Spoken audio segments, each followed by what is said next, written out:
की शुरुआत में सबसे पहले आज दिन भर की सबसे बड़ी खबर आपको बता रहे हैं। कह सकते हैं कि इस महीने की सबसे बड़ी खबर मध्य प्रदेश छत्तीसगढ़ के लिहाज से, क्योंकि तैयारी में दल जुटे हुए हैं। चुनाव करीब है। मध्य प्रदेश और छत्तीसगढ़ में विधानसभा के चुनाव होने हैं और इसके लिए पहली लिस्ट उम्मीदवारों की जारी किसकी तरफ से हुई? बीजेपी की तरफ से। बीजेपी ने मध्य प्रदेश और छत्तीसगढ़ के लिए लिस्ट जारी की और जंबो लिस्ट है ये, क्योंकि मध्य प्रदेश के 39 और छत्तीसगढ़ के 21 उम्मीदवारों की यह लिस्ट आ चुकी है। छत्तीसगढ़ के 21 सीटों के लिए ये नाम घोषित कर दिए गए। मध्य प्रदेश के 39 सीटों के लिए लिस्ट जारी की गई और आपको एक एक करके नाम बता देते हैं। अब मध्य प्रदेश की पहले अगर बात कर ली जाए तो मध्य प्रदेश से किसे किसे टिकट दिया गया है और कौन सी सीट है ये आपको हम बता देते हैं। सबलगढ़ सीट है जहां सरला विजेंद्र रावत को टिकट दिया गया है।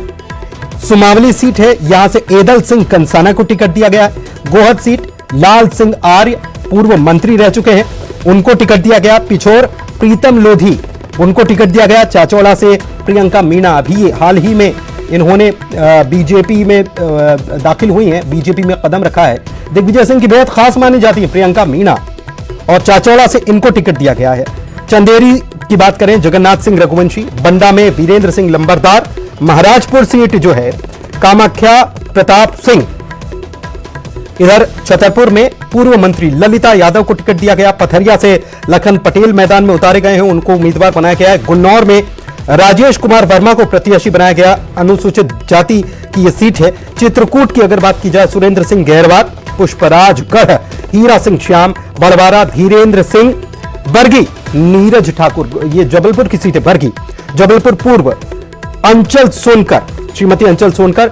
इसके अलावा शाहपुरा सीट जो है वहां ओम प्रकाश धुर्वे को उम्मीदवार बनाया गया है। बिछिया से विजय आनंद मरावी, डॉक्टर विजय आनंद मरावी को टिकट दिया गया। बैहर में भगत सिंह नेताम लांजी जो बालाघाट में आता है, यहां राजकुमार कर्राये। बरघाट कमल मस्कोले, गोटेगांव में महेंद्र नागेश, सौंसर से नाना भाऊ मोहोड़ को प्रत्याशी बनाया गया है।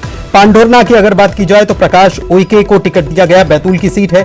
मुल्ताई बैतूल की सीट है। चंद्रशेखर देशमुख भैंसदेही बैतूल की ही सीट है। अनुसूचित जनजाति के लिए महेंद्र सिंह चौहान को यहां उम्मीदवार बनाया गया है। भोपाल की बात कर लेते हैं। राजधानी की 2 सीटें हैं जो पहली लिस्ट में है, उत्तर भोपाल उत्तर और भोपाल मध्य। भोपाल उत्तर से आलोक शर्मा को टिकट दिया गया है और भोपाल मध्य से आलोक शर्मा मेयर रह चुके हैं। भोपाल मध्य से ध्रुव नारायण सिंह को टिकट दिया गया है और दोनों सीटें बीजेपी के पास नहीं है। ये जो सीटें हैं ये बीजेपी के पास नहीं है और ये आकांक्षी विधानसभा बीजेपी ने इनको नाम दिया है, यानी कि आकांक्षा है कि इनको हम फिर से फतह करें और इसके लिए हम तैयारी करने में जुटे हुए हैं, ये बीजेपी बार बार कह रही। सोनकच्छ राजेश सोनकर आते तो वैसे इंदौर से हैं, सावेर से पहले वे लड़ भी चुके हैं, लेकिन अब उनको भेजा गया है देवास के सोनकच्छ। और ये पहले लिस्ट जारी करने का मकसद ये भी कि तैयारी कर सके जो उम्मीदवार यहां पर बनाए गए हैं, इसलिए उनको राजेश सोनकर को सोनकच्छ भेज दिया गया। महेश्वर सीट की बात करें तो राजकुमार बेव को यहां पर प्रत्याशी बनाया गया है। कसरावत की बात करें आत्माराम पटेल, अलीराजपुर में नागर सिंह चौहान, ये झाबुआ बेल्ट आ गया।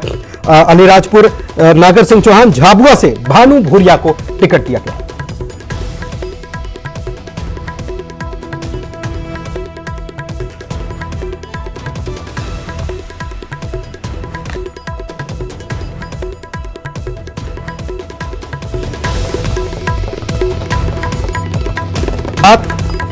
बात अब छत्तीसगढ़ की कर लेते हैं। छत्तीसगढ़ से भी 21 प्रत्याशियों के नामों का ऐलान बीजेपी की तरफ से कर दिया गया है और एक बड़ी सीट जो है वो पाटन है। विजय बघेल को उम्मीदवार बनाया गया, सांसद हैं उनको उम्मीदवार बना दिया गया। मुख्यमंत्री भूपेश बघेल के खिलाफ मैदान में उतारा गया है, ऐसा कहा जा रहा है। कांग्रेस की तरफ से लिस्ट अभी जारी नहीं हुई है। हमारे साथ 2 खास मेहमान जुड़ चुके हैं। अजय गंगवानी कांग्रेस नेता छत्तीसगढ़ से जुड़े हुए, साथ ही में उमेश घोरमोड़े बीजेपी नेता हमारे साथ जुड़े हुए हैं। आप दोनों का बहुत बहुत स्वागत है। साथ ही में जुड़े हैं हमारे सहयोगी प्रशांत। प्रशांत, आपसे भी हम चर्चा करने वाले हैं, लेकिन पहले छत्तीसगढ़ की लिस्ट की बात कर लेते हैं और उमेश जी के पास सबसे पहले बात कर लेते हैं। उमेश जी, ये 21 सीटों की list A, B, C, D 4 category में बांटा गया, ये 21 सीटें जो हैं ये क्या टफ हैं या फिर मुश्किल हैं? कौन सी सीटें हैं? ये नाम पहले क्यों घोषित किए गए 21 सीटों पर? देखिए, अमूमन चुनाव और चुनाव में अपनी अपनी तैयारियां रहती है। हम लगातार बूथ स्तर से लेकर के पन्ना प्रमुख तक हमारे कार्यकर्ताओं का जो फीडबैक आ रहा था, उस फीडबैक के आधार पर और जिस प्रकार से हमारे तमाम शीर्ष नेताओं ने निर्णय किया है, ये निश्चित तौर पर इन 21 प्रारंभिक 21 सीटों के अंदर में आज से हमने चुनाव में जाने का आगाज कर दिया है और निश्चित तौर पर इन 21 सीटों की 100% सीटों को जीतना हमारा लक्ष्य तो है ही है। और आने वाले समय के अंदर जो शेष सीटें हैं उस पर भी गहन मंथन और चिंतन के बाद हमारे जीतने वाले प्रत्याशी निश्चित तौर पर सामने आएंगे। जिस प्रकार से आपने कहा ABCD, तो हमारा एक अपना एनालिसिस था और ये जो तमाम सीटें आज जो निकल करके आई है, ये वही सीटें हैं जिसमें हम लगातार जीत को बरकरार नहीं रख पाए हैं। एक बार हम जीते, एक बार कांग्रेस जीते, इस प्रकार की स्थितियां रही हैं और इन सीटों पर हमारा फोकस है कि इसमें हमारी जीत आने वाले समय के अंदर में कैसे सुनिश्चित हो और इसमें हम कैसे आगे बढ़ सकें। इस प्रकार की स्थिति, कुछ सीटें ऐसी भी है जिन सीटों पर भारतीय जनता पार्टी के लिए यूं कहूं कि कभी भी आजादी के बाद से, जैसे खरसिया की अगर मैं बात करूं, तो उस सीट को भारतीय जनता पार्टी कभी जीत नहीं पाई थी और इस बार हम उस सीट को जीतने की ओर अग्रसर हो रहे हैं। तो ऐसा मिला जुला करके ये सीटें आई हैं और प्रत्याशियों की घोषणा हुई है। निश्चित तौर पर इन तमाम सीटों पर भारतीय जनता पार्टी का झंडा लहराना हमारा लक्ष्य है और आज से ही हमारे तमाम कार्यकर्ता, हमारे तमाम प्रत्याशी लगातार जनता के बीच में पहले से ही संपर्क में थे ही थे।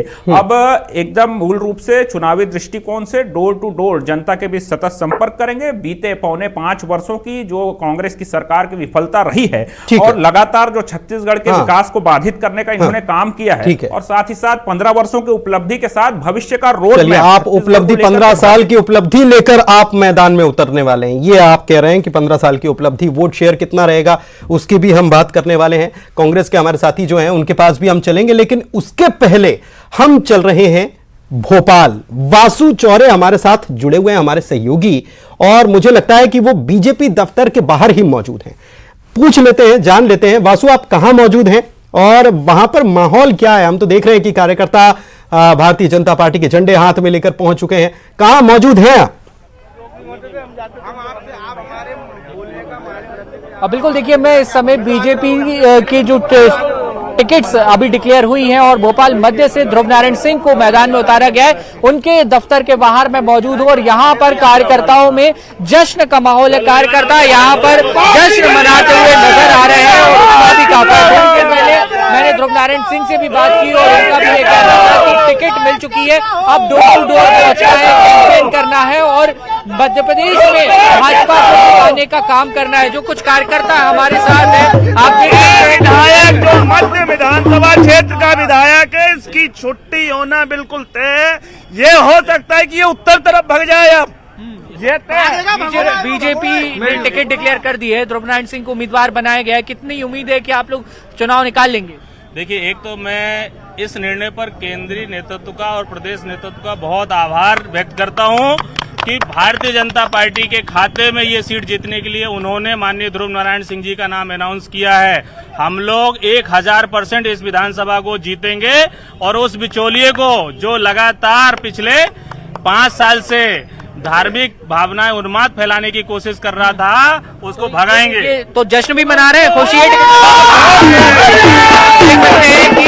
जश्न बीजेपी के कार्यकर्ता यहाँ पर मना रहे हैं। पहली टिकट जश्न, आप टिकट तो मिल गया है। जीत के बाद क्या ये जश्न ऐसे ही देखने को मिलेगा? जीत किसकी होगी? पहले तो ये क्योंकि अभी तो लड़ाई शुरू हुई है, अभी तो मैदान में उम्मीदवार एक ही उतरा है। दूसरा उम्मीदवार कौन होगा, लिस्ट तो कांग्रेस की तरफ से जारी नहीं हुई है, लेकिन ये तस्वीरें बता रही हैं कि जीत के पहले, जीत की तैयारी के लिए हर कोई तैयार है और मुकाबला भी कड़ा होने वाला है, टक्कर का मुकाबला होने वाला है, ऐसा बीजेपी के लोग कह रहे हैं, कार्यकर्ता कह रहे हैं। हमारे साथ हमारे गेस्ट लगातार जुड़े हुए हैं। वासु, आपके पास लौटेंगे, बात छत्तीसगढ़ की फिर से कर लेते हैं।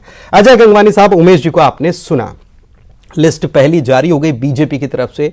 छत्तीसगढ़ में भी कांग्रेस ये कह रही थी कि भाई हमने तो सर्वे भी करवा लिया है, हम तो तैयार पूरी तरीके से हैं, हमारी जीत भी है, 75 पार भी आपने कह दिया, लेकिन मनोवैज्ञानिक बढ़त तो बीजेपी ने ले ही ली आपके ऊपर और अब तो मुख्यमंत्री को उनके घर में घेरने के लिए बड़ा नाम उतार दिया है। तो क्या वहीं सिमट कर रह जाएंगे? कांग्रेस इन्हीं सीटों पर फोकस करती रह जाएगी?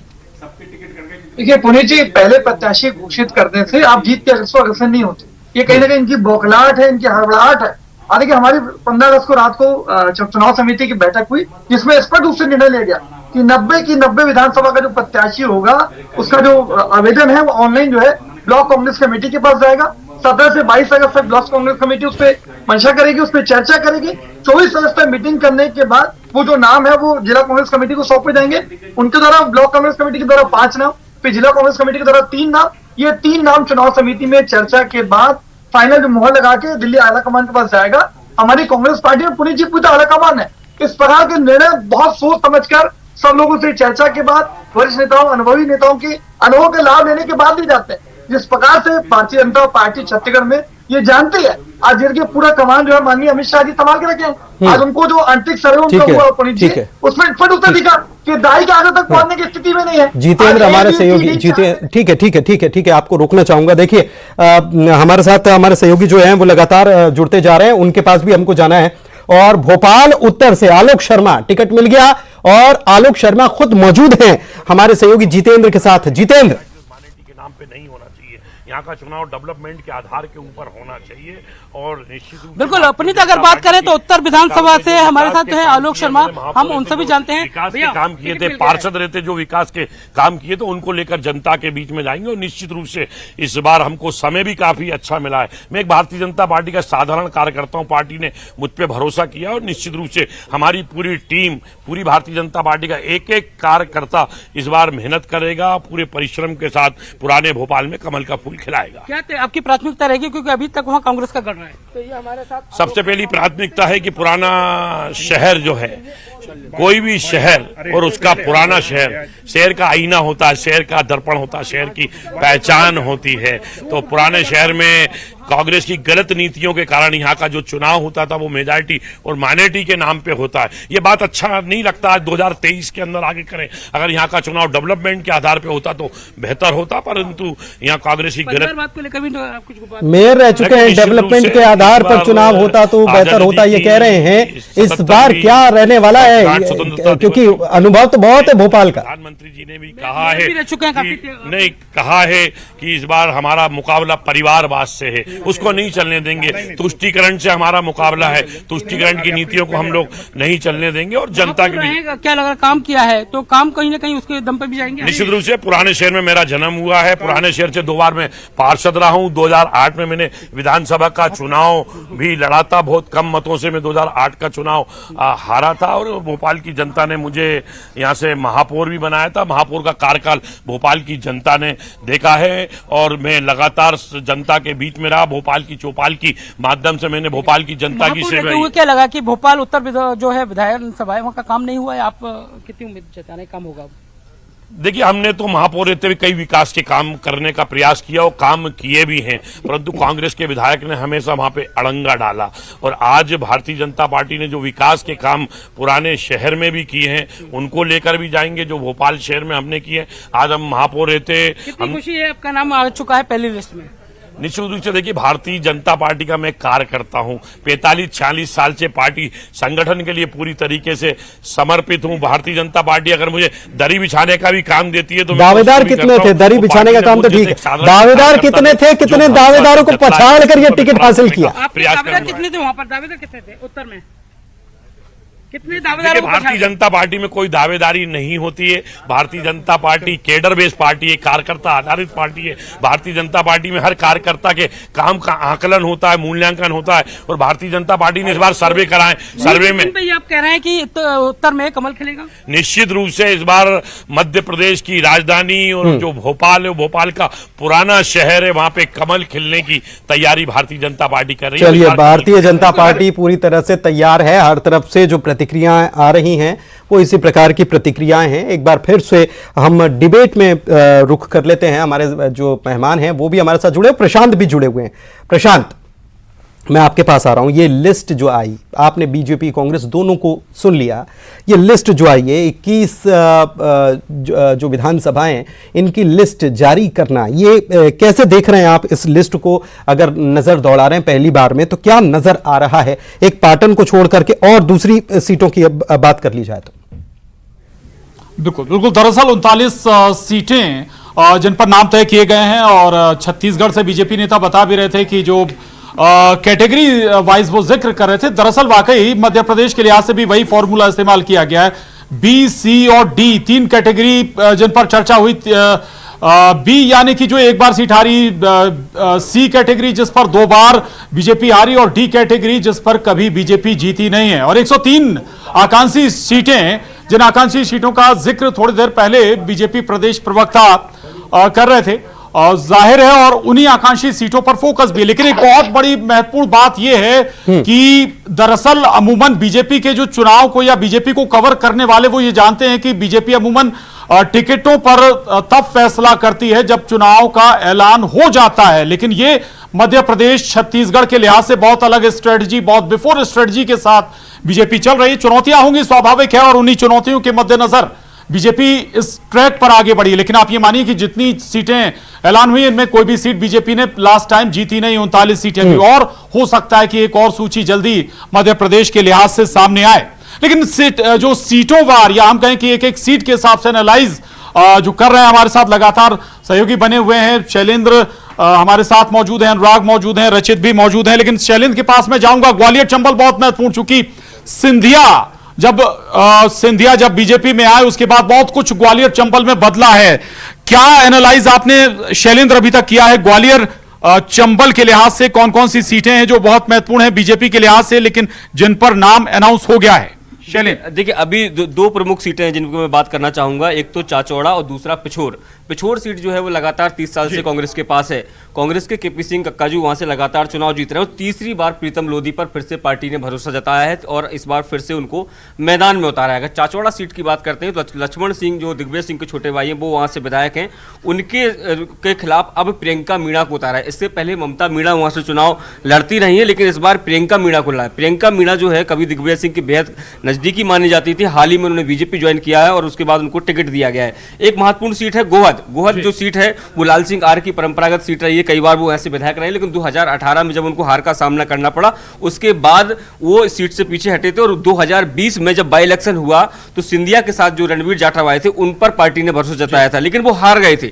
लेकिन इस बार फिर पार्टी ने जब टिकट वितरण किया है तो अपने पुराने साथी लाल सिंह आर पर भरोसा जताया है। इसके बाद अगर बात करते हैं सुमावली सीट, भले ही 18 में भी कांग्रेस ने जीती थी, 20 में बीजेपी के खाते में नहीं आई थी, फिर से वहां कांग्रेस जीती। ऐदल सिंह कंसाना ये जो है सिंधिया के साथ आए थे, मध्य प्रदेश सरकार के मंत्री भी रहे कांग्रेस के समय में, बीजेपी के समय में भी, उनको पर भरोसा है। सबलगढ़ जो कभी बीजेपी की परंपरागत सीट रहा करती थी, लेकिन मेहरबान सिंह रावत के निधन के बाद ये सीट जो है वो कांग्रेस के खाते में चली गई थी। अब मेहरबान सिंह रावत की पुत्र बधू है सरला विजेंद्र रावत, उन पर पार्टी ने दाव खेला है। तो ये बहुत महत्वपूर्ण है कि अभी से सीटों पर थोड़ा सा डिकोड और तैयार कर ली गई। प्रशांत, इस लिस्ट को, इस ग्वालियर चंबल की जो बात कर रहे हैं शैलेंद्र, इसको थोड़ा सा और डिकोड करते हैं। अभी परिवारवाद की बात हो रही थी कि परिवारवाद नहीं, बीजेपी परिवारवाद से, मुख्य प्रधानमंत्री ने कहा कि इसका हमको डटकर मुकाबला करना है। सबलगढ़ की बात कर लें तो परिवार से जो बीजेपी से विधायक रहे अब है नहीं, अब उसके बाद मेहरबान सिंह रावत जिनकी बात कर रहे थे, अब उनके बाद उनकी पुत्र वधू को टिकट दिया गया। या फिर बात कर ली जाए चाचौड़ा की, तो यहां पर भी दूसरे दल से आया हुआ और अभी अभी शामिल हुआ व्यक्ति जो है वो टिकट पा लेता है। जी, ये मुश्किलें खड़े नहीं करने वाला क्या? एक तरफ परिवारवाद और दूसरी तरफ ये जी बिल्कुल कुछ सीटों का जिक्र कर रहे हैं और कि भाई परिवारवाद भी इसमें नजर आ रहा है। जो आप सीटें, ठीक है, बीजेपी के आपने बच्चों को भी स्पेस दिया है, या फिर जो हाल ही में कांग्रेस से बीजेपी में आए हैं उनको भी आपने स्पेस दे दिया।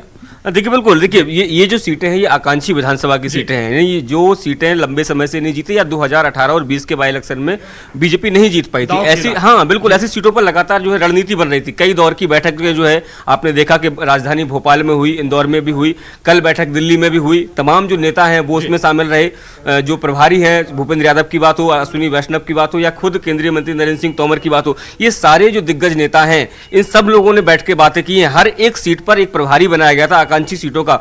वो जब जनता के बीच में गया वो फीडबैक लेकर आया कि आखिर कौन ऐसा प्रत्याशी है जो इन सीटों पर बीजेपी की वापसी करा सकता है। उसी आधार पर ये मानिए कि ये टिकट घोषित हुए हैं। जी, बहुत महत्वपूर्ण है। अनुराग हमारे साथ बने हुए हैं। अनुराग, आपने भी कुछ सीटों का एनालाइज जरूर किया होगा। बहुत सारी सीटें, लगभग सारी सीटें वही हैं जिन पर बीजेपी हारी है लास्ट टाइम पे, लेकिन कुछ सीटें जो वाकई आपको लगता है कि बहुत चैलेंजिंग अभी भी हैं, भले ही आपने 4 महीने पहले अनाउंस कर दिया टिकट? बिल्कुल, देखिए इस सूची में साफ तौर पर जाहिर हो रहा है कि जहां पर बीजेपी को कांग्रेस से सबसे ज्यादा चुनौती मिल रही है उन सीटों पर ही ये उम्मीदवार घोषित किए हैं। लेकिन यदि मैं सबसे महत्वपूर्ण आपको सीटें बताऊं जहां 2 से 3 बार या 4 बार से लगातार बीजेपी को हार का सामना करना पड़ रहा है, भोपाल की उत्तर विधानसभा सीट उसमें शामिल है। इसके अलावा मध्य जो विधानसभा सीट है उसमें ध्रुव नारायण सिंह का नाम चल रहा था, क्योंकि ध्रुव नारायण सिंह वहां से पहले विधायक रह चुके हैं। तो जो उम्मीदवार पहले हार भी गए थे उस सीट पर, उस उम्मीदवार पर भी भरोसा जताने का उत्तर और मध्य का जिक्र कर रहे हैं। मध्य में उत्तर का कहा जा रहा था आलोक शर्मा चाहते ही नहीं उस सीट से। देखिए उत्तर विधानसभा सीट का माहौल अब एक तरीके से बदलता हुआ नजर आ रहा है, क्योंकि पहले आरिफ अकील विधायक थे, लेकिन अब स्वास्थ्य के कारणों से कल उन्होंने ऐलान कर दिया कि उनके बेटे आतिफ अकील जो है अब राजनीतिक विरासत को संभालेंगे। तो ऐसे में अब उत्तर विधानसभा सीट का भी माहौल बदलता हुआ नजर आ रहा है और उसी बदलते माहौल में बीजेपी को अब उम्मीद नजर आ रही है। आलोक शर्मा पहले भी इस सीट से चुनाव लड़ चुके हैं, हार चुके हैं, लेकिन अब बदलते हुए समीकरण में बीजेपी को अब उम्मीद नजर आ रही है बीजेपी को जो कि कांग्रेस का मध्य प्रदेश की तो ये चर्चा लगातार जारी है। छत्तीसगढ़ की भी बात कर लेते हैं और छत्तीसगढ़ की अगर परसेंटेज वाइज देखें प्रशांत, तो छत्तीसगढ़ की बड़ी लिस्ट जारी हुई है, क्योंकि 90 में से 21 नाम घोषित कर दिए गए। मध्य प्रदेश में तो 230 हैं बिल्कुल। और छत्तीसगढ़ की अगर बात कर ली जाए तो अजय गंगवानी साहब, मैं आपके पास फिर से आ रहा हूं।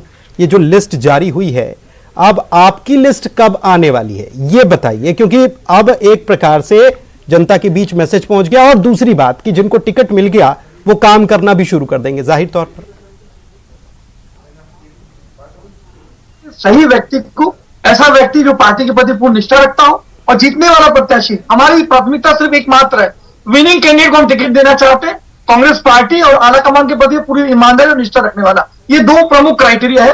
मैंने स्पष्ट रूप से कहा कि 29 अगस्त तक जिला कांग्रेस कमेटी पूरी जो पैनल की लिस्ट है वो चुनाव समिति को सौंप देगी।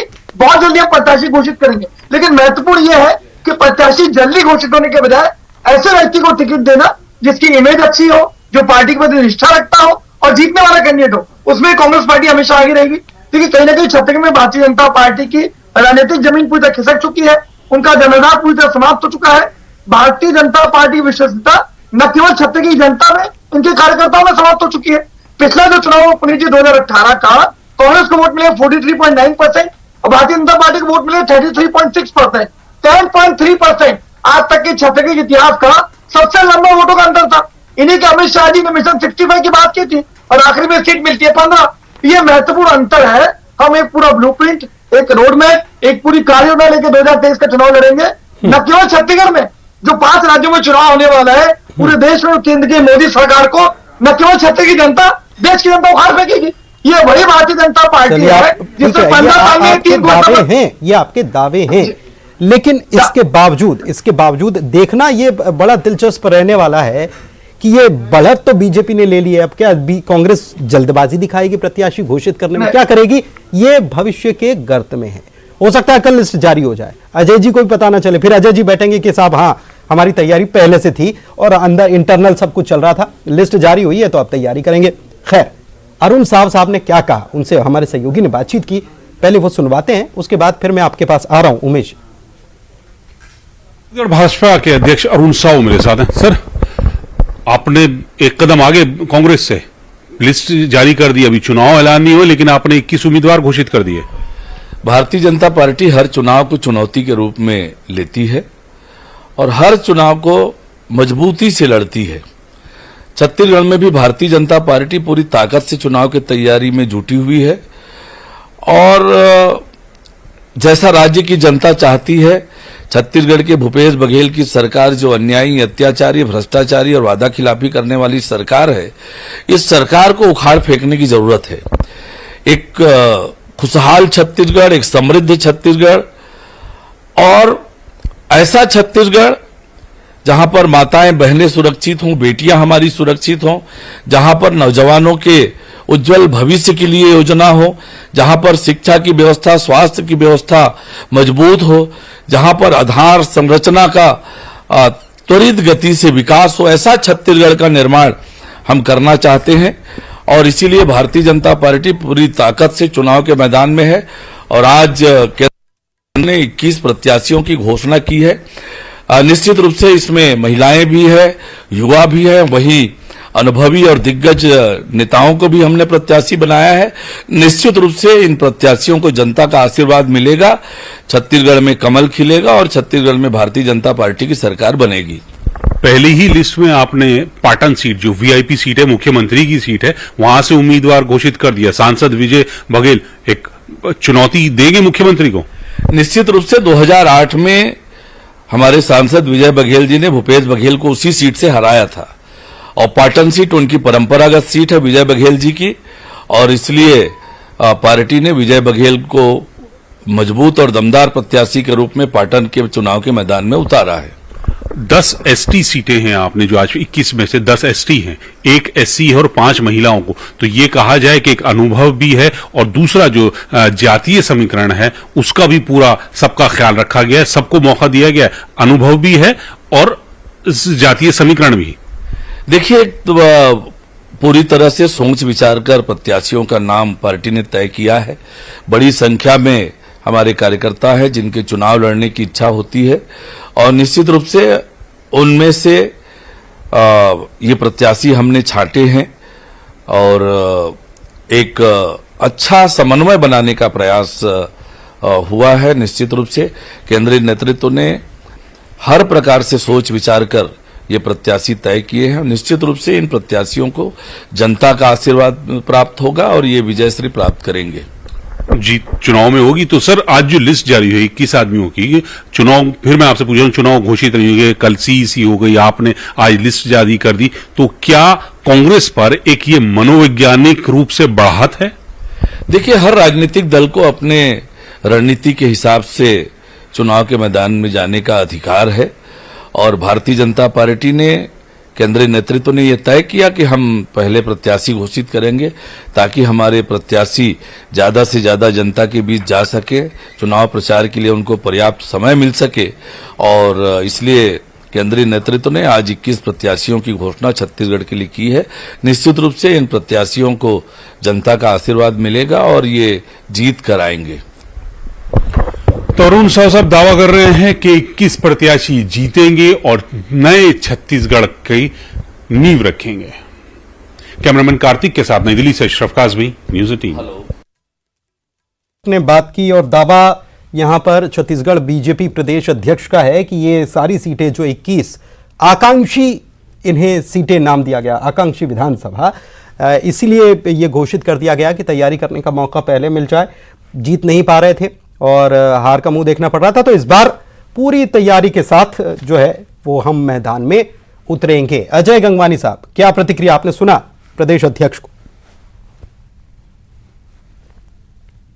बात को स्वीकार किया कि छत्तीसगढ़ में भारतीय जनता पार्टी ने चुनाव जीतना एक चुनौती है। दूसरा सबसे महत्वपूर्ण, पुनीत जी, कल जो दिल्ली में इनकी बैठक हुई है उसमें 2 कैटेगरी बहुत महत्वपूर्ण, एक डी कैटेगरी जहां भारतीय जनता पार्टी कभी चुनाव नहीं जीत पाई है, दूसरा सी कैटेगरी जहां भारतीय जनता पार्टी 2 बार चुनाव हार चुकी है। और देखिए, स्पष्ट रूप से आपके प्रतिनिधि उमेश जी ने भी इस बात को अंडरलाइन किया और अनुर साहब जी ने भी इस बात को अंडरलाइन किया। अभी जो 21 सीटों की घोषणा हुई है, ये ऐसी सीटें हैं जहां ज्यादातर भारतीय जनता पार्टी एक बार भी नहीं जीत पाई है या 2 बार से ज्यादा हार चुकी है। तो ये घोषणा इस बात का स्पष्ट प्रमाण है कि भारतीय जनता पार्टी छत्तीसगढ़ में पूरे देश में सबसे कमजोर विपक्ष की भूमिका में है।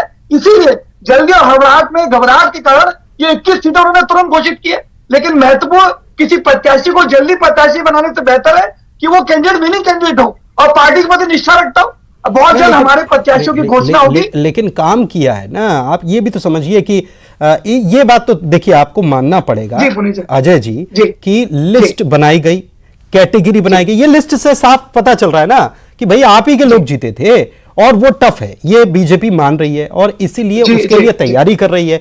इसके लिए जाहिर तौर पर प्रत्याशियों का चयन कब से शुरू हो गया होगा, तब जाकर लिस्ट बनी हुई हो। कोई भी दल जीतने के लिए, जल्दबाजी में नहीं, कोई भी दल जीतने के लिए अजय जी अपने प्रत्याशियों के नाम का ऐलान करता है। ये बात तो बिल्कुल सही है। खैर, अभी आपको मैं एक बाइट सुनवा देता हूं, इसीलिए क्योंकि ये बड़ी सीट है, वीआईपी सीट है, पाटन की सीट, और यहां पर अगर मुख्यमंत्री यहीं से, भूपेश बघेल यहीं से, क्योंकि आपकी लिस्ट आई नहीं है इसलिए मैं नहीं कह रहा हूं, लेकिन अगर वो यहीं से उतरते हैं मैदान में तो उनका मुकाबला विजय बघेल से होने वाला है। और जिनसे मुकाबला होने वाला है उनका क्या कुछ कहना है, उनकी प्रतिक्रिया क्या है, सुनवाते हैं। छत्तीसगढ़ की जनता के प्रेम की बदौलत आज ये मुझे सौभाग्य मिला है कि इस कड़े मुकाबले में, संघर्षमय मुकाबले में आज पाटन क्षेत्र जो मेरी कर्मभूमि रही है, वहां से फिर से एक बार मुझे विधानसभा चुनाव के लिए दायित्व पार्टी ने दी है। और एक तो ऐसा सौभाग्य है कि मैं बिलासपुर के संभाग के दौरे में था, अपने घोषणा पत्र समिति के दायित्व को निभाने कमल छाप सौंपा है। मैं विश्वास दिलाता हूं पार्टी नेतृत्व को, हम सब अपने कार्यकर्ताओं की बदौलत और पाटन क्षेत्र की जनता की बदौलत उनको पटकनी देंगे और उनको हार का मुंह देखना पड़ेगा, हम वहां से विजय श्री हासिल करेंगे। जय बघेल कह रहे हैं कि विजय श्री हासिल वहां से करने वाले हैं। उमेश जी के पास अब चलते हैं। उमेश गोरमोड़े साहब भी जुड़े हुए हैं। उमेश जी, क्या प्रतिक्रिया आपकी? और दूसरा ये कि छत्तीसगढ़ में, मध्य प्रदेश में तो एक वोट परसेंटेज हासिल करने का लक्ष्य है, छत्तीसगढ़ में क्या प्लानिंग है, कितना वोट शेयर हासिल करने का लक्ष्य है? 75+ तो कांग्रेस कह रही है, लेकिन 21 के लिए तैयारी आपने शुरू कर दी, और अगर 21 जीत जाएं, क्योंकि तैयारी तो जीत के लिए ही होती है, 21 जीत जाएंगे तो 75 का तो कोई आंकड़ा रहता नहीं है। खैर, परसेंटेज की बात कर रहा था मैं, परसेंटेज क्या लक्ष्य रखा गया है? देखिए, निश्चित तौर पे परसेंटेज पे तो मैं आऊंगा, लेकिन हर एक बूथ के अंदर कैसे भारतीय जनता पार्टी को बढ़त मिले और सभी 90 सीटों की प्रत्येक बूथों के अंदर, चाहे वो हमारे लगातार टफ सीट बूथ रही हो या हमारे लिए कठिन बूथ रही हो, उस पर लक्ष्य कर करके, बूथ स्तर पर लक्ष्य करके प्रत्येक बूथ में किस प्रकार से बढ़त मिले, इसी लक्ष्य के साथ भारतीय जनता पार्टी का एक एक कार्यकर्ता लगातार जुटा हुआ है। और जिस प्रकार से कभी 10% बढ़त की बात, कभी अप्रत्याशित बढ़त की बात कांग्रेस के नेता लगातार करते रहते हैं, तो जो नुकसान हुआ था उसको बीट करते हुए उससे और 5% की वृद्धि इस प्रकार से हम करने के लिए आगे बढ़ेंगे। और निश्चित तौर पर हमारा लक्ष्य है, बूथ जीता तो विधानसभा जीता, तो इसी लक्ष्य के साथ एक एक बूथ पर, माइक्रो लेवल पर हमारी तैयारी लगातार जारी है और उसी आधार पर हम चुनाव के अंदर में जाएंगे। और निश्चित तौर पे कांग्रेस को यहां पर चिंता करने की आवश्यकता है। जी, प्रतिशत कितना टारगेट है, वोट प्रतिशत? देखिए, मैंने कहा ना कि प्रत्येक बूथ के अंदर हर एक बूथ जीतना हमारा लक्ष्य है, और हर एक बूथ में जितना हम पीछे रहे हैं या आगे रहे हैं, उस लक्ष्य को अचीव करके उससे और दुगनी ताकत से उसको कैसे जीते हैं, ये मोटिवेशन जा रहे हैं। कुल मिलाकर मोटिवेशन की बात है। क्योंकि मध्य प्रदेश में, देखिए, मध्य प्रदेश में अगर यही सवाल कोई किसी भी बीजेपी नेता से पूछा जाएगा, वो उनका साफ कहना है कि भाई 51% से नीचे तो हम बात ही नहीं कर रहे, 51% हमारा टारगेट है। छत्तीसगढ़ में शायद इसकी चर्चा नहीं हुई हो, क्योंकि अभी विपक्ष में है, सीटें जीतना और सत्ता में वापसी जरूरी है। प्रशांत के पास हम चलते हैं। प्रशांत, देखिए, ये नया नहीं है कि जी कोई भी दल के लिए कुछ सीटें राज्य में ऐसी होती हैं जो मुश्किल होती हैं, ये नया नहीं है। मध्य प्रदेश और छत्तीसगढ़ में ऐसी सीटों की लिस्ट बनाकर उसके प्रत्याशी चुनाव की तारीखों के बहुत पहले घोषित कर देना, ये क्या बताता है? ये कर्नाटक से कुछ सबक लिया गया है उसके, या बीजेपी कुछ नई चीज करने के मूड में है कि नया हम एक्सपेरिमेंट करेंगे इस बार? ये तो साफ नजर आ रहा है, लगता है ऐसा? जी बिल्कुल बिल्कुल पुनीत, दरअसल इस तरह के अंदाज या हम कहें कि इस तरह से घोषणा उत्तर प्रदेश में हमने देखा है। समाजवादी पार्टी या बहुजन समाज पार्टी बहुत पहले से उम्मीदवारों का ऐलान कर देती थी ताकि उन्हें तैयारी का वक्त मिल जाए, और शायद यही मंशा बीजेपी की यहां नजर आती है। चूंकि 4 महीने 5 महीने अमूमन देखा गया है, आपने भी लगातार ऑब्जर्व किया होगा कि बहुत नजदीक, जब इलेक्शन बेहद नजदीक होता है तब बीजेपी की लिस्ट आती है। लेकिन ये बिल्कुल नई स्ट्रेटजी है, नई रणनीति है, और कुछ अलग अलग सीटों पर यह दिखता भी है कि कहां क्या, जो अगर हम सीटें जिक्र करें, एक तो छिंदवाड़ा की 2 सीटें जहां पर बीजेपी ने अनाउंस किए हैं, इनमें पांडुरना भी है और एक और सीट है सौंसर भी है। यानी कि समझिए कि कांग्रेस की मजबूत पकड़ वाली सीटों पर बीजेपी ने पहले से तैयारी शुरू कर दी और उन चेहरों को चूज किया गया जिन पर कुछ भरोसा लगता है बीजेपी को कि शायद वो आगे बढ़ जाए। एक हम बुंदेलखंड का भी जिक्र करेंगे। बुंदेलखंड में भी कई ऐसी सीटें जो हाथ से बीजेपी के खिसक गई हैं, जहां पर मजबूत पकड़ कांग्रेस की है। प्रशांत, आपको बुंदेलखंड की कुछ सीटें लेकर रचित कीजिए, हमारे सहयोगी जो है उनके, मैं जान रहा हूं कि साथ में सहयोगी बैठे हुए हैं, उनके साथ एनालाइज कीजिए। क्षेत्रवार हम एनालाइज करेंगे, लेकिन उसके पहले जरूरी एक बाइट आई है, और बहुत वो इसीलिए जरूरी क्योंकि मुख्यमंत्री भूपेश बघेल की प्रतिक्रिया आ गई है ये जो लिस्ट जारी हुई है उस पर। तो पहले वो प्रतिक्रिया सुनवा देते हैं, फिर हम कंटिन्यू करेंगे। प्रशांत, मुझे पता चला 21 लोगों की लिस्ट जारी हुई है। बीजेपी सब जगह भय से, लालच से तोड़ना चाहती है, लेकिन जनता जान चुकी है उसकी असलियत। बीजेपी सब जगह भय से, लालच से तोड़ना चाहती है, लेकिन जनता जान चुकी है उसकी असलियत। जनता जान चुकी है, भय से लालच से तोड़ना चाहती है। एक उन्हें पता चला है कि लिस्ट जारी हुई, बहुत ज्यादा प्रतिक्रिया उन्होंने दी नहीं है। कांग्रेस क्या करने वाली है इसको लेकर भी कुछ अभी उन्होंने बताया नहीं है। प्रशांत, बुंदेलखंड पर लौटूंगा, चूंकि बुंदेलखंड का एनालाइज अभी तक नहीं हुआ था। शैलेंद्र और अनुराग ने अभी तक नहीं किया था। बुंदेलखंड की कुछ डिटेल जानकारी रचित हमारे साथ लेकर पहुंचे हैं। रचित, 3-4 सीटें जिनका जो प्रथम नजर आ रही हैं, छतरपुर में बीजेपी हार गई थी, ललिता यादव लास्ट चुनाव हारी थी, लखन पटेल भी हारे थे पथरिया से, यह स्थिति और कुछ और सीटों की। अब क्या आपको इसमें नया दिखता है? देखिए प्रशांत, जिस तरीके से बुंदेलखंड की 4 सीटें जो हैं, जिसमें बंडा है, महाराजपुर है, छतरपुर है, पथरिया है। छतरपुर सीट की अगर हम बात करें तो पूर्व मंत्री ललिता यादव को दोबारा मैदान में लाए हैं, क्योंकि 2018 की हम बात करें तो ललिता यादव को बड़ा मलेरा शिफ्ट कर दिया गया था, जहां से वो हारी हुई थी। आलोक चतुर्वेदी जो कि पज्जन भैया के नाम से जाने जाते हैं छतरपुर में, उनके खिलाफ ललिता यादव को एक बार फिर मैदान में लाए, क्योंकि बीजेपी चाहती है कि छतरपुर की सीट जो है, जो कि यूपी से सटी हुई सीटें हैं, वहां पर अपना दबदबा फिर से बना सकें। अगर हम महाराजपुर की बात करें तो नीरज दीक्षित कांग्रेस के विधायक हैं, और वहां से जो कामाख्या प्रताप सिंह जिनको मैदान में बीजेपी ने उतारा है, अगर हम बात करें, अभी आप वंशवाद की बात कर रहे थे, तो जो उनके पिता हैं मानवेंद्र सिंह भंवर राजा, बीजेपी से इसके पहले भी चुनाव लड़े थे 2018 में। साथ ही साथ अगर हम बात करें बंडा की, तो बंडा से जो सवर लोधी हैं कांग्रेस के विधायक हैं, उनके खिलाफ वीरेंद्र सिंह लंबरदार जो कि एक टीचर हैं पेशे से, अभी वर्तमान में टीचर हैं, और बंडा में ही पदस्थ हैं। उनके पिताजी जो कि दमोह से लोकसभा के सांसद रह चुके हैं, शिवराज सिंह लोधी नाम है उनका, वो मैदान में इस वक्त मौजूद हैं। और साथ ही साथ पथरिया जिनकी आप बात कर रहे हैं, लखन पटेल, उनके बारे में कहा जाता है कि 2018 में रामबाई से मात्र 2000 वोटों से हारे थे, कम अंतर था, लेकिन वजह भी क्लियर थी। रामकृष्ण कुशमारिया अगर कांग्रेस में नहीं जाते, और जिस तरीके से घर का बेदी लंका ढाई अगर हम कहें, तो वो जो कहानी हुई थी उस वजह से हर जगह दिक्कतें हुई थी। बुंदेलखंड में जिस तरीके की जो सीटें आई हैं सामने, इनमें हर वक्त कोई ना कोई व्यक्ति ऐसा है जिसने अपनी ही पार्टी के घर में कलह मचाई थी, और उसके बाद उसकी सारी रणनीति बाहर भेजी थी, चाहे वो छतरपुर में हो। ललिता यादव को की जगह को जो अभी सीट दी गई, उसके पहले गुड्डू राजा जो वहां है, अर्चना सिंह गुड्डू की पत्नी चुनाव लड़ी थी, और उनके खिलाफ भी ललिता यादव ने काफी कुछ किया था। अब ललिता यादव को छतरपुर फिर वापस भेजा गया, कुछ ना कुछ बहुत सारे लोगों को देखने को मिलेंगे, रोमांचक आंकड़े भी आएंगे। बिल्कुल सीटें बदली गई है, सुना होगा आपने बुंदेलखंड का एनालाइज। जी हाँ, ये एक चीज प्रशांत, मैं सभी सहयोगी आपके साथ मौजूद हैं, उनसे थोड़ा सा ये मैं समझना चाह रहा हूं इस लिस्ट को देख करके कि एक सीट पर दावेदार, ऐसी कौन कौन सी सीटें हैं जहां कुछ दावेदार और थे और टिकट किसी और को मिल गया, ऐसी कौन कौन सी सीटें हैं, और ऐसी कौन सी सीटें हैं जहां पर बिल्कुल चौंकाने वाला नाम है?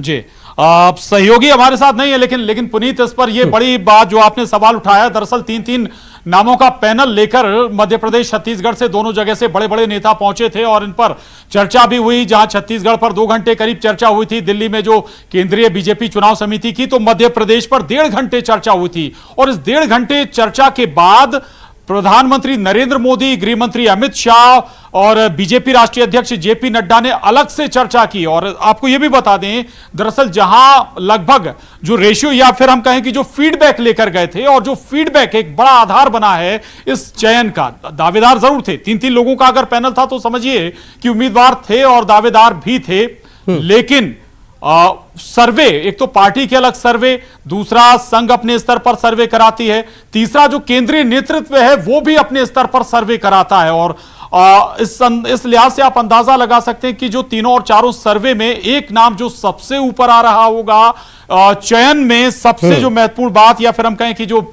चयन में जिस नाम पर हुआ है, ये एक बड़ा आधार यहां पर बना होगा। हालांकि ऐसा नहीं कि कुछ सीटें ऐसी जरूर रही होंगी जहां पर कोई बहुत ज्यादा दावेदार नहीं रहे होंगे, जहां पर बीजेपी लगातार चुनाव हारती रही, कई सीटें ऐसी, यानी कुल मिलाकर करीब 22 सीटें ऐसी इतनी मशक्कत की गई कि 100 के आसपास नामों की लिस्ट लेकर गए होंगे और उस हिसाब से वरीयता के आधार पर ये लिस्ट जारी हो गई। छत्तीसगढ़ की बात फिर से करते हैं, हमारे साथ दो गेस्ट लगातार बने हुए हैं। उमेश जी, मैं आपके पास आता हूं। जो प्रशांत कह रहे हैं कि भाई एक सीट पर 2-3 दावेदार, 3 दावेदार तो कम से कम माने ही जाते हैं, एक स्टैंड बाय में भी रखा जाता है।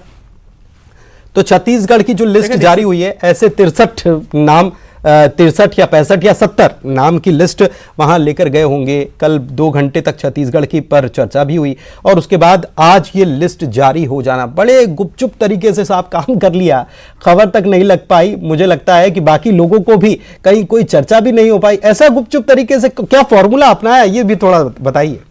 आपको खबर थी ना?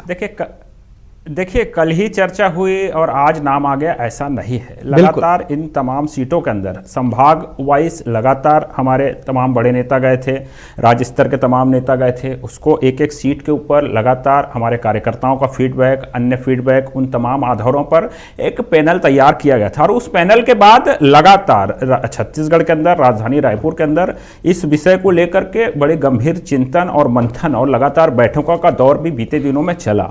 और उसके बाद जब आज जाकर के दिल्ली के अंदर में केंद्रीय हमारे सीसी की बैठक के अंदर में इस पर मंथन हुआ और मंथन के बाद जाकर के आज ये नाम जो निकल करके आए हैं वो तमाम पैमानों पर खड़े उतरते हैं, कार्यकर्ताओं के फीडबैक पर खड़े उतरते हैं और तमाम जो एनालिसिस थे उनके आधार पर, जीत के आधार पर खड़े उतरते हैं। ये तो अब ये तो दावेदार जो दूसरे दावेदार हैं वो सामने नहीं आएंगे या वो इस पर सवाल नहीं उठाएंगे, ये तो तब पता चलेगा, क्योंकि क्या सब शांति से निपट जाएगा। उस पे भी देखिए, भारतीय जनता पार्टी है और ये एक परिवार है और परिवार के बीच में से ही किसी एक का ही नाम निकल कर आना है, किसी एक को ही टिकट मिलनी है। और ये सभी जितने दावेदार हैं ये तमाम लोग बेहतर तरीके से जानते हैं और उन तमाम लोगों से भी राय शुमारी, तमाम लोगों को विश्वास में लेने का काम और तमाम लोगों की राय शुमारी के उपरांत इस प्रकार से जो सूची निकल करके आई है, आने वाले समय के अंदर में आप देखिएगा कि ये तमाम जितने भी और भी जो दावेदार थे और जो प्रत्याशी है, सब एकजुट होकर के अपनी सीट मान करके लगातार उन सीटों के ऊपर प्रचार प्रसार में लगेंगे और भारतीय जनता पार्टी ये चुनाव जब होगा, जब नतीजे आएंगे तो इस लिस्ट की बात, ये जो लिस्ट है इस लिस्ट की बात होने वाली है। जब नतीजे आएंगे तब इस लिस्ट की, क्योंकि ये प्रयोग कितना, भूपेश बघेल जी को भी सुन रहा था मैं, उस पर भी भूपेश बघेल जी को भी सुन रहा था मैं। बोल लीजिए जवाब दे देता हूं मैं। जी।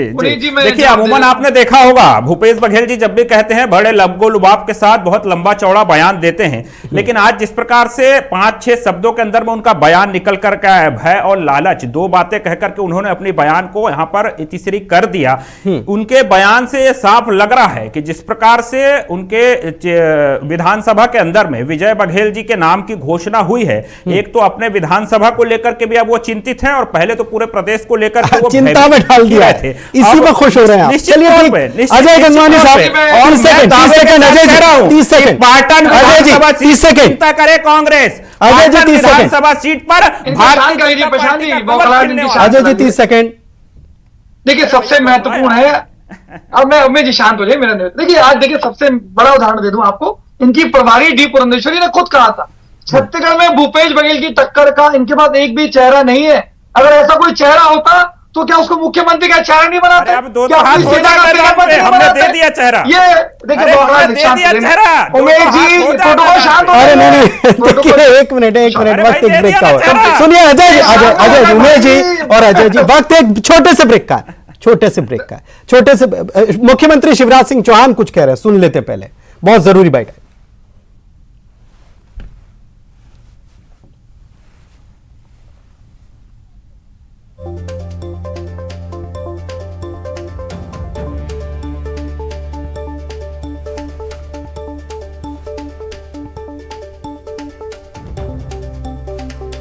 ये तस्वीरें जो इस वक्त हम आपको दिखा रहे हैं, ये विदिशा से सीधी तस्वीरें हैं और ये रथ जो आप देख पा रहे हैं, ये है बीजेपी का रथ।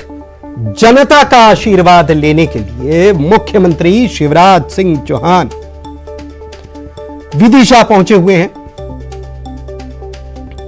और यहां पर जनसभा होनी है, लेकिन उसके पहले वे रोड शो करते हुए जनता के ऊपर, हम ये अमूमन देखते हैं कि जनता पुष्प बरसाती है अपने नेता पर, लेकिन साथ ही साथ यहां मुख्यमंत्री भी लोगों पर पुष्प वर्षा करते हुए नजर आ रहे हैं। ये रोड शो यहां पर चल रहा है विदिशा से। ये सीधी और लाइव तस्वीरें आपको हम दिखा रहे हैं। बड़ी संख्या में लोगों का हुजूम यहां पर नजर आ रहा है। मुख्यमंत्री शिवराज सिंह चौहान रोड शो कर रहे हैं विदिशा से। ये लाइव तस्वीर